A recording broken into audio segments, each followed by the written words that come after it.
Это сновидение я получил ночью 23 апреля 2017 года.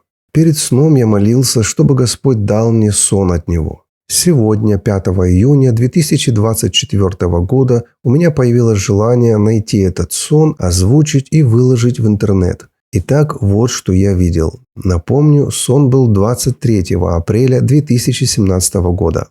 По широким улицам современного Киева двигалось шествие. Люди были одеты в древние одежды, на лицах многих людей были одеты древние маски. В руках они держали колья, знамена и шесты с древними символами и надписями. Я смотрел на это со стороны, и зрелище было мерзкое.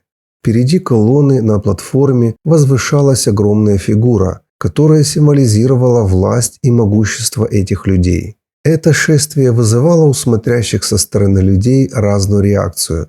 Одни люди отходили подальше от дороги, а другие, наоборот, подходили очень близко и с интересом наблюдали за движением этой процессии. Затем я очутился на дороге, где только что прошла эта колонна. Там стояли и другие люди, которые смотрели вверх и что-то рассматривали. Эти люди показывали на верхушки каменных сооружений, на мостовые и фасады зданий. В их угловые камни были вбиты странные металлические предметы. Оказывается, в колонне были люди, которые оставляли такие предметы в течение всего пути. В угловые камни были забиты штыри со странными символами. Штыри выглядели как перевернутые кресты. При этом длинная часть креста, подножие, была загнута сверху и имела форму крючка. Я удивился, как они смогли так легко и быстро забить эти кресты в камни. Я отправился домой, чтобы проверить интернет, что вообще происходит в Киеве. Все большие сайты и СМИ освещали это шествие, в том числе и христианские ресурсы. Однако я был встревожен, почему все рекламируют это жуткое шествие. Я зашел на один христианский сайт и увидел там идентичные заголовки. Я удивился, почему на христианском сайте освещается это событие, притом с позитивной стороны.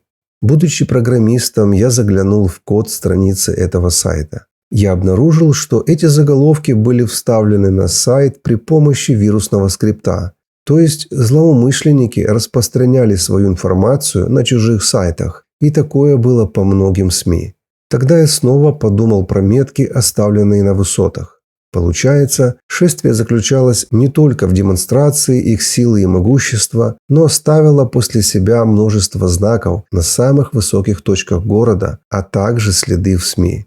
На этом сновидение закончилось, я проснулся и записал его. Утром я не получил целостного толкования, единственное, что я понимал, это произойдет в Киеве скоро. У этого древние корни, за этим стоит древний дух. Этому шествию не будут препятствовать, но будут рекламировать. Впереди колонны будет находиться их главный символ, и это событие оставит след не только в СМИ, но будет поддержано внесением поправок в законы и поддержкой от власти.